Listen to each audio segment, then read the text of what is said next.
सुप्रभात बच्चों। आज हम आपकी पाठ्य पुस्तक हिंदी के पाठ 18 का अध्ययन करेंगे, जिसका शीर्षक है कहानी लेखन। तो चलिए पाठ को पढ़ते हैं और सीखते हैं कहानी लेखन कि किस प्रकार से हम कहानी को लिखते हैं, कहानी लेखन का कार्य करते हैं। पाठ 18 कहानी लेखन। कहानी सभी को प्रिय होती है। कहानी विचारों को सुंदर ढंग से प्रस्तुत करने का एक सुंदर माध्यम है।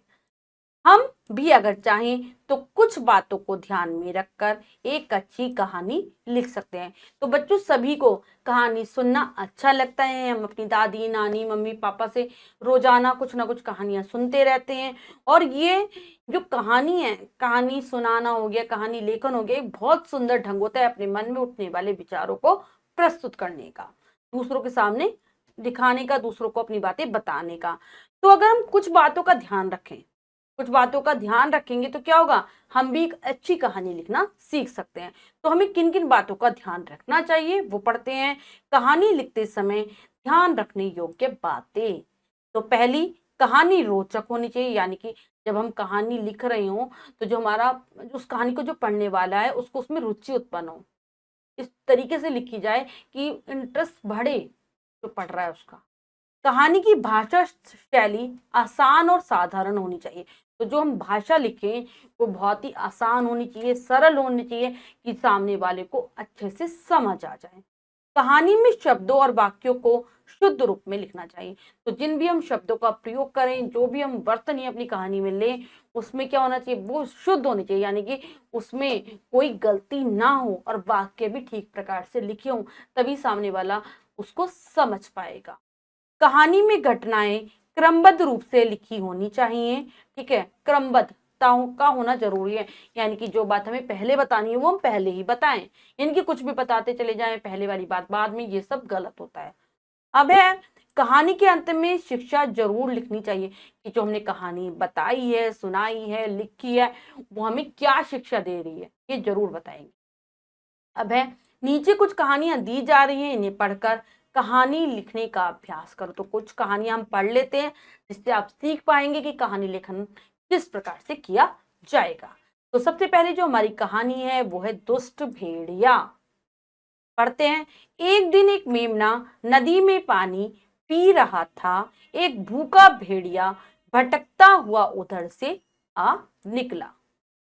मेमने को देखकर उसके मुंह में पानी भर आया कि भेड़िया उसको खाना चाहता था। उसने सोचा मेमने को मारकर खा लेना चाहिए। यह सोचकर वह भी नदी में जाकर पानी पीने लगा, क्योंकि वो खाना चाहता था इसीलिए वो चला गया, वो भी नदी में पानी पीने जहां पर मेमना पानी पी रहा था। भेड़िया उससे आगे निकलकर पानी पीने लगा। पानी पीते पीते उसने अपना मुंह उठाया और मेमने से बोला। क्या क्या करता है वो, आगे जाकर, उससे थोड़ा सा आगे जाकर खड़ा हो जाता है, पानी पीने लगता है। फिर कहता है वो, मेमने से कहता है, तुम देख नहीं रहे मैं पानी पी रहा हूं, इस पानी को तुम क्यों झूठा कर रहे हो। वो कहता है मैं पानी पी रहा हूं और तुम पानी को झूठा कर रहे हो, ऐसा कहता है। मेमना डरकर विनय पूर्वक स्वर में बोला, श्रीमान, पानी तो आपकी ओर से मेरी ओर आ रहा है। मेरा झूठा पानी आपकी ओर किस प्रकार पहुंच सकता है। तो जब भेड़िया जो था वो आगे जाकर पानी पी रहा था, तो मेमना यही बात कहता है कि आपकी ओर से पानी बह कर आ रहा है, तो आपका झूठा पानी मैं पी रहा हूं, ना कि आप मेरा झूठा पानी पी रहे हो। अरे तुम तो बहुत चतुराई भरी बात करते हो। तुमने पिछले साल मुझे गाली क्यों दी थी। भेड़िया नाराज होकर बोला। तो भेड़िया समझ जाता है ये चतुर है, तो वो कहता है कि तुम तो बहुत चतुराई वाली बातें करते हो, तुमने मुझे गाली क्यों दी थी पिछले साल। मेमने ने डरते हुए उत्तर दिया, श्रीमान, पिछले साल तो मेरा जन्म भी नहीं हुआ था, ऐसे में मैं किस प्रकार आपको गाली दे पाता। मैं कैसे गाली देता, मेरा तो जन्म भी नहीं हुआ था। तब तो वह अवश्य ही तेरा पिता होगा, भेड़िए ने कहा और मेमने पर टूट पड़ा। एक ही बार में उसने मेमने के प्राण ले लिए। तो ऐसा कहकर उसने कहा कि तुमने नहीं दी तो तुम्हारे पिता ने दी होगी, और वो एकदम मेमने पर झपट पड़ता है, उसको मार देता है और उसको खा लेता है। इस कहानी की जो शिक्षा है वो है, दुष्ट से हमेशा बचकर रहना चाहिए। अगर मेमना उससे ज्यादा बातें ही ना करता और वहां से भाग जाता तो उसकी जान बच जाती, इसलिए दुष्टों से हमेशा बचकर रहना चाहिए। अगली कहानी है जैसे को तैसा। पढ़ते हैं। एक लोमड़ी और सारस में मित्रता हो गई थी। एक दिन लोमड़ी ने सारस को भोजन करने के लिए अपने घर बुलाया। सारस ने उसका निमंत्रण स्वीकार कर लिया। तो दो मित्र की कहानी है, लोमड़ी और सारस। तो लोमड़ी सारस को भोजन करने के लिए अपने घर बुलाती है। वह समय पर उसके घर पहुंच गया। लोमड़ी ने एक चपटी प्लेट में खीर परोसकर सारस के सामने रख दी। तो कैसी प्लेट में देती है वो सारस को खाने के लिए लोमड़ी? चपटी हुई प्लेट में, जिससे कि सारस वो खीर खा ही ना पाए, क्योंकि वो चालाक थी लोमड़ी और उसकी चोंच से वो खीर उठ ही नहीं पा रही थी। दोनों भोजन करने के लिए एक साथ बैठ गए। लोमड़ी अपनी जीभ से सारी खीर चट कर गई। बेचारा सारस अपनी लंबी चोंच के कारण कुछ भी न खा सका। उसे भूखे ही अपने घर लौटना पड़ा। तो सारस कुछ नहीं खा पाता, वो घर लौट जाता है वापस।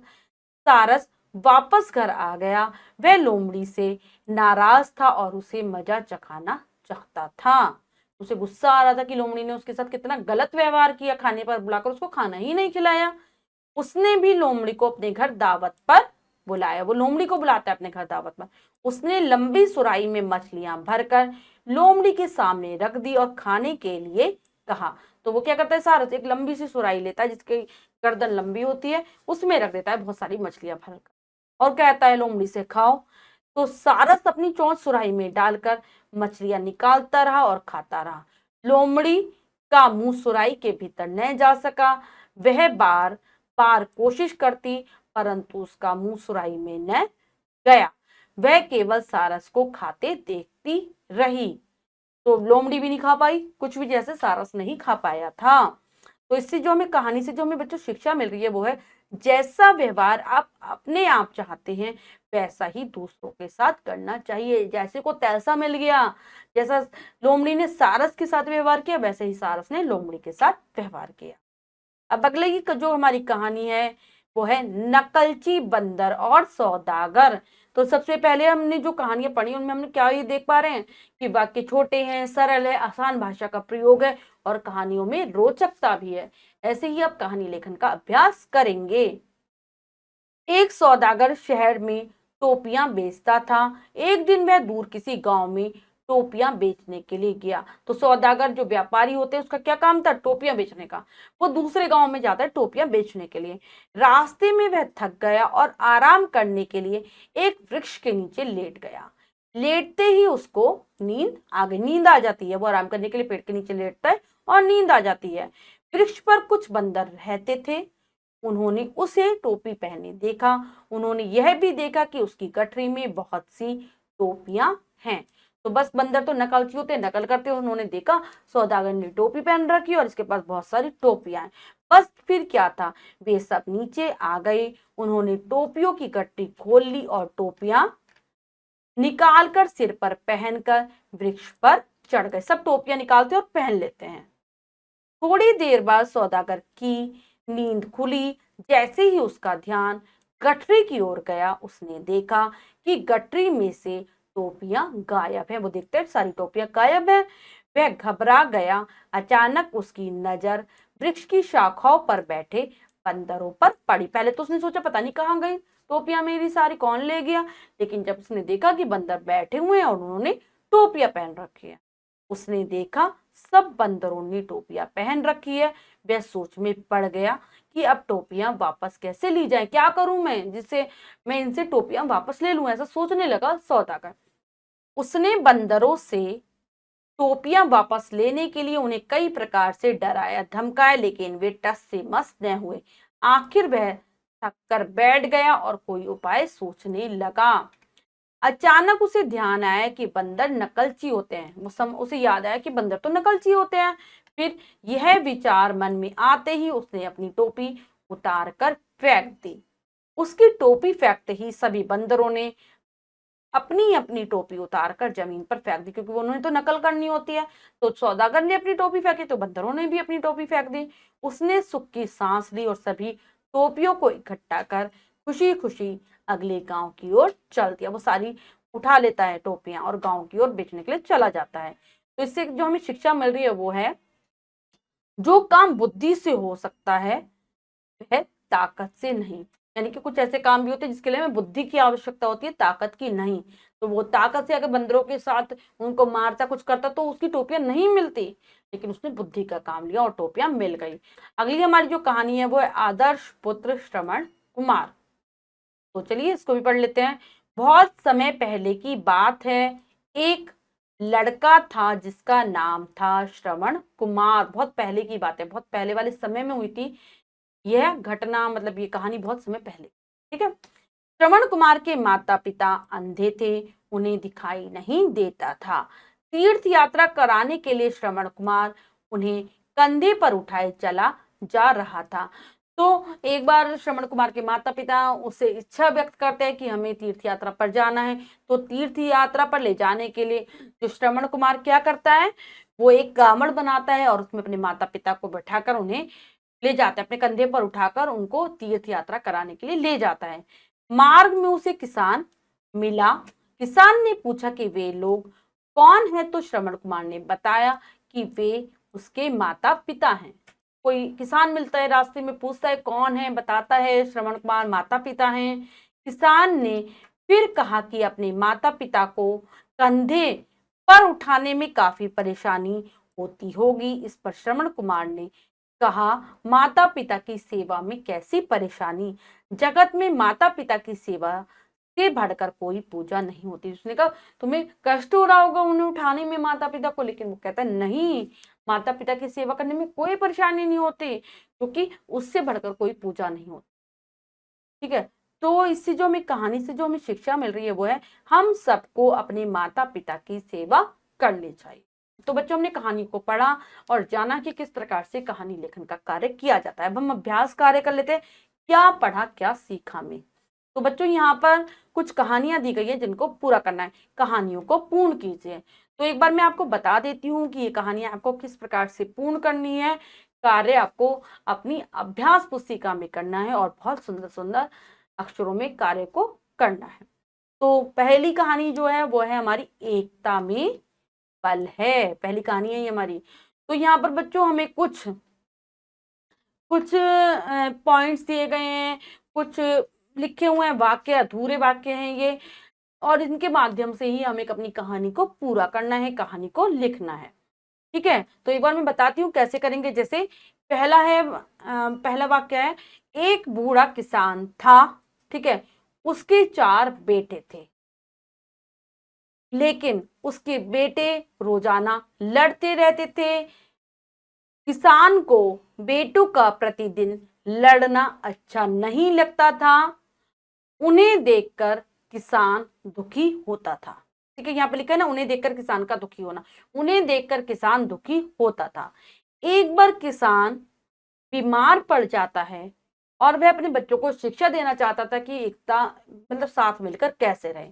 तो वह अपने लड़कों से एक लकड़ी का गट्ठर मंगवाता है। जैसे यहाँ पर है लकड़ी का गट्ठर मंगवाना, वो अपने बच्चों से, लड़कों से लकड़ी का एक गट्ठर मंगवाता है और बेटों से कहता है कि इस गट्ठर में जो लकड़ियां हैं, पूरा मतलब जो लकड़ियों का जो गट्ठर है, इसको तोड़ दो। सब बेटों से कहता है, एक एक करके बेटे आते हैं और उस लकड़ी के गट्ठर को तोड़ने का प्रयास करते हैं, लेकिन कोई भी गट्ठर की न टूट पाने पर गट्ठर खोलकर अलग अलग एक एक लकड़ी तोड़ने के लिए कहना।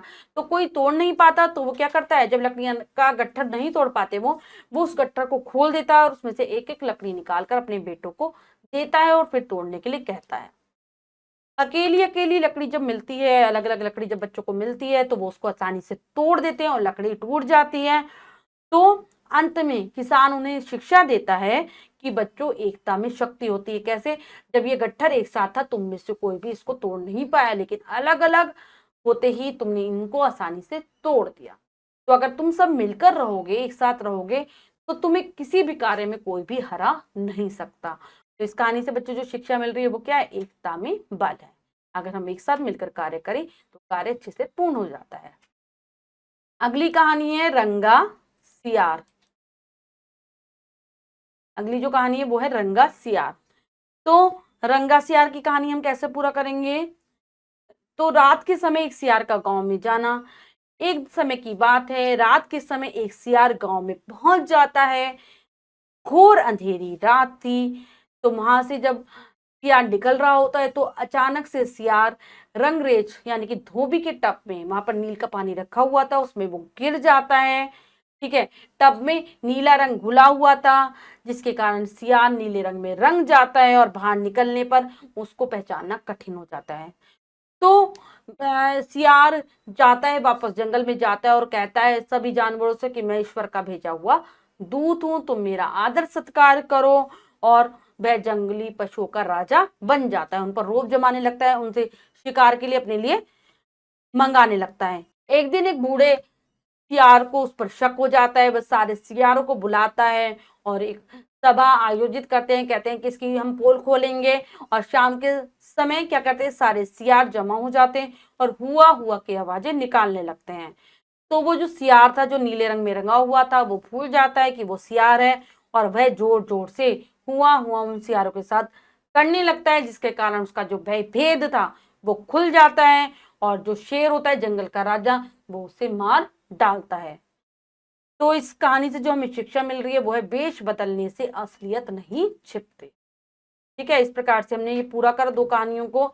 अब जो हमारी तीसरी कहानी है वो है झूठ का फल। तो बच्चों मैं आपको बताती जा रही हूँ किस प्रकार से आपको पूर्ण करना है। आप पूर्ण आप स्वयं करेंगे, मतलब लेखन का कार्य आप स्वयं करेंगे। किसी गांव में एक लड़का रहता था, वह बहुत ही शैतान था। रोजाना सबको परेशान किया करता था। उसको खेतों की रखवाली का जो काम था वो मिला हुआ था, वह काम करता था और रात को क्या करता था, भेड़िया भेड़िया चिल्लाता था। एक रोज वो भेड़िया भेड़िया चिल्लाता है तो सब लोग समझते हैं कि सच में खेतों में रात के समय भेड़िया आ गया। गांव के किसान आते हैं दौड़कर और जब वो उनको देखता है आता हुआ, उन पर जोर जोर से हंसने लगता है। और कई बार वो ऐसा करता है, किसानों को मूर्ख बनाता है और उन पर हंसता है, जिससे किसान उससे बहुत ज्यादा नाराज हो जाते हैं। एक रात को सच में ही जंगल में जब वो खेतों की रखवाली कर रहा था, भेड़िया आ जाता है और जो लड़का है उस भेड़िए को देखकर डर जाता है और जोर जोर से चिल्लाने लगता है भेड़िया भेड़िया। लेकिन सब समझते हैं कि आज भी ये हमारा मूर्ख बना रहा है, कोई भेड़िया आया नहीं होगा, जिसके कारण कोई उसकी जान बचाने के लिए नहीं आता और भेड़िया उसको मारकर खा जाता है। भेड़िया उसको जान से मार देता है। तो इस कहानी से हमें जो शिक्षा मिल रही है वो है झूठ बोलने का परिणाम बुरा होता है। तो बच्चों एक बार मैंने आपको बता दिया है कि इन कहानियों को आप कैसे लिखेंगे और कार्य आप कहाँ पर करेंगे, अपनी अभ्यास पुस्तिका में करेंगे। बच्चों आज हमने पाठ के माध्यम से कहानी लेखन का कार्य सीखा कि किस प्रकार से कहानी लेखन करते हैं। आशा करती हूँ पाठ आपको अच्छे से समझ आ गया होगा। पाठ को फिर से जरूर पढ़ेंगे और कहानी लेखन का अभ्यास करेंगे। मिलते हैं अगली कक्षा में नए पाठ के साथ। तब तक के लिए स्वस्थ रहिए, प्रसन्न रहिए। धन्यवाद।